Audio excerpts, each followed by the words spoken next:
पिछले वीडियो में निजी और सार्वजनिक संपत्ति की बात चल रही थी कि कुएं के मामले में कैसे ये मिट जाती है।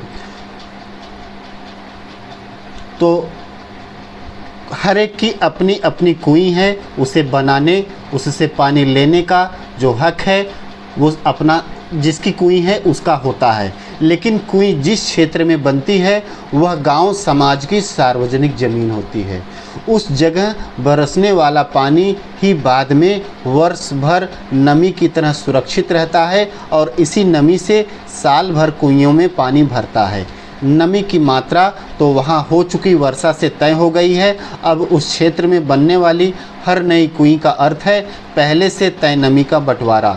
इसलिए निजी होते हुए भी सार्वजनिक क्षेत्र में बनी कुइयों पर ग्राम समाज का अंकुश रहता है। बहुत ज़रूरत पड़ने पर ही समाज नई कुएं के लिए अपनी स्वीकृति देता है। यहाँ पर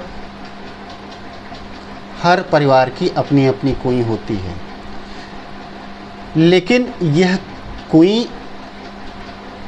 अपनी पर्सनल ज़मीन पर नहीं बनती है, क्योंकि जो खड़िया पट्टी की जो लेयर है वो सब जगह पाई नहीं जाती है। इसलिए खड़िया पट्टी की जो लेयर वाली पूरी भूमि है वो सार्वजनिक भूमि, ग्राम सभा की भूमि घोषित कर दी जाती है। वो किसी की पर्सनल प्रॉपर्टी, पर्सनल संपत्ति नहीं हो सकती है। और उसी भूमि पर गांव का हर परिवार अपनी कुएं बनाता है। इसलिए उस सार्वजनिक ज़मीन पर कुएं बनाने के लिए ग्राम सभा से परमिशन लेनी पड़ती है, अनुमति लेनी पड़ती है, और जब अनुमति मिलती है तभी कुएं का निर्माण हो सकता है।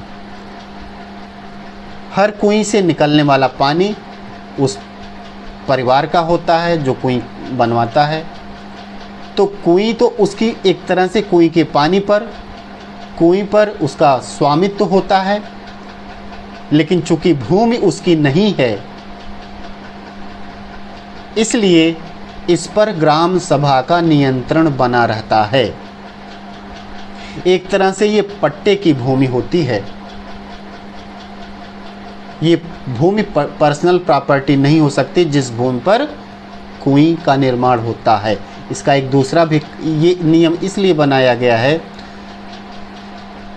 कि उस क्षेत्र में होने वाली वर्षा का वितरण पूरे गांव में बिना अमीरी गरीबी के अंतर को देखे सब में समान रूप से हो सके। चूँकि वर्षा की जो मात्रा है वो निश्चित है और उस जहाँ पर कुएं बनी है उस क्षेत्र में जो नमी है उसकी भी मात्रा निश्चित है।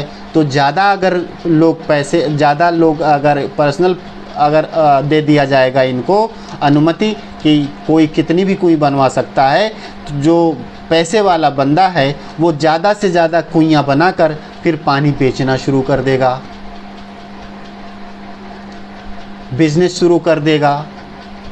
जबकि पानी मूलभूत हर परिवार की, हर व्यक्ति की ज़रूरत है। इसलिए इस गलत प्रवृत्ति को रोकने के लिए और उस क्षेत्र के सभी परिवारों को, सभी व्यक्तियों को समान रूप से मीठे जल को मुहैया कराने के लिए, उपलब्ध कराने के लिए कुएं बनाने पर प्रतिबंध लगा हुआ है।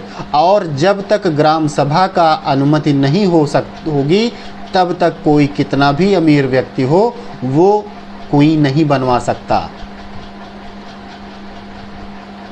इसलिए यह सार्वजनिक एक तरह से नियंत्रण है, एक तरह से सरकार का नियंत्रण है कुएं बनाने पर, ताकि उस नमी की जो मात्रा है, जो पानी बनकर बूंद बूंद कुएं में समाता है वो सबको उपलब्ध हो सके, वो गरीब को भी उपलब्ध हो सके और अमीर को तो उपलब्ध ही होता है।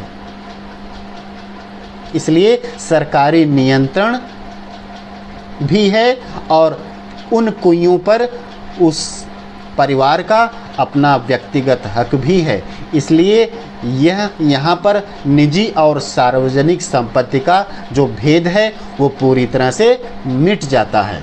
अर्थात कुइयाँ निजी भी होती हैं और इन पर सरकारी अंकुश भी होता है, ग्राम सभा का अंकुश भी होता है।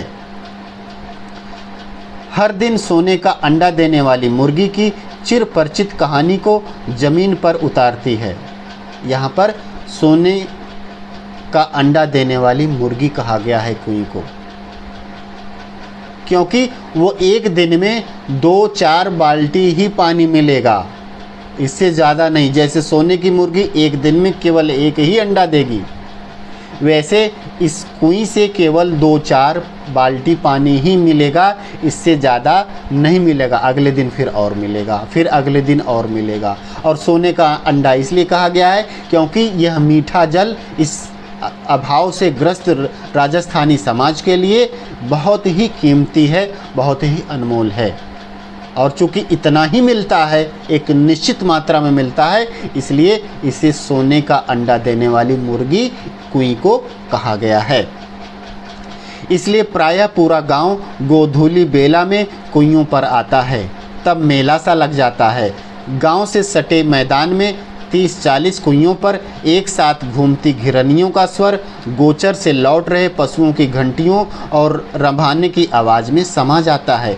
2-3 घड़े भर जाने पर डोल और रस्सियां समेट ली जाती हैं। कुइयों के ढक्कन वापस बंद हो जाते हैं। रात भर और अगले दिन भर कुइयाँ फिर आराम करेंगी। अर्थात इन कुइयों से दिन भर पानी नहीं निकाला जाता। केवल शाम के समय गोधूली बेला में पूरे गांव के लोग जुटकर कुइयों पर आते हैं और इस समय अब कुइयों के ढक्कन को खोलकर पानी निकालते हैं। और एक मेला सा, एक मतलब कि चारों तरफ कोलाहल, भीड़ भाड़ और लोगों के हंसने खिलखिलाने, एक तरह से एक कहते हैं ना, एक सामाजिक समरसता और सामाजिक सौहार्द से भरा एक एकत्रीकरण हो जाता है गोधूली बेला में।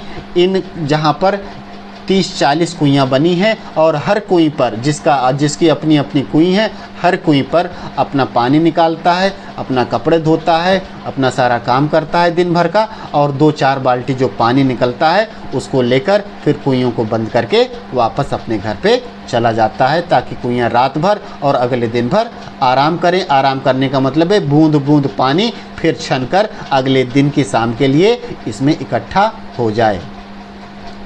रेत के नीचे सब जगह खड़िया पट्टी नहीं है, इसलिए कुई भी पूरे राजस्थान में नहीं मिलती।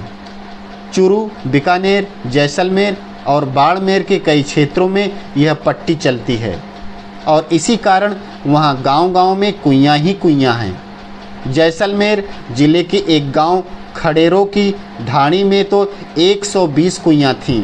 लोग इस क्षेत्र को 6 गुणा 20 के नाम से जानते थे।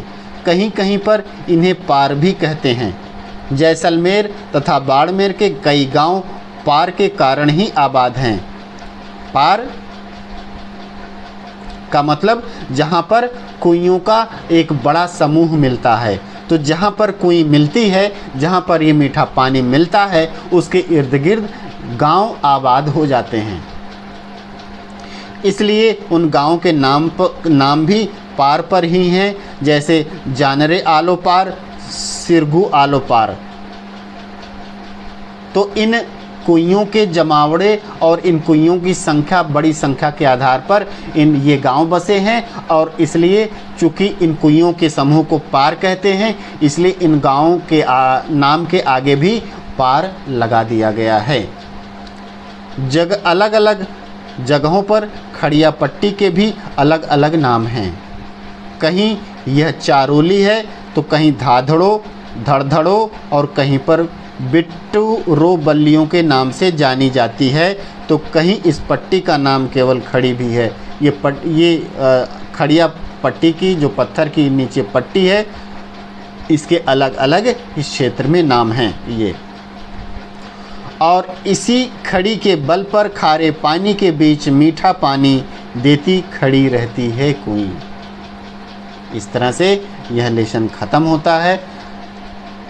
और राजस्थान के पीने के पानी की समस्या का एकमात्र जो ये समाधान है इन ज़िलों में, जैसलमेर, बाड़मेर, चूरू, बीकानेर, मतलब कि जो रेगिस्तान में जो ज़्यादातर ज़िले पड़ते हैं और जहाँ पर ये खड़िया पट्टी की लेयर पाई जाती है, वहाँ पर इन मीठे पानी के अक्षय स्रोत की वजह से ही वहाँ जिंदगी है, वहाँ जीवन है। इसलिए ये जीवनदायिनी कुइयाँ राजस्थान के लिए राजस्थान की रजत बूंदों के नाम से जानी जाती हैं।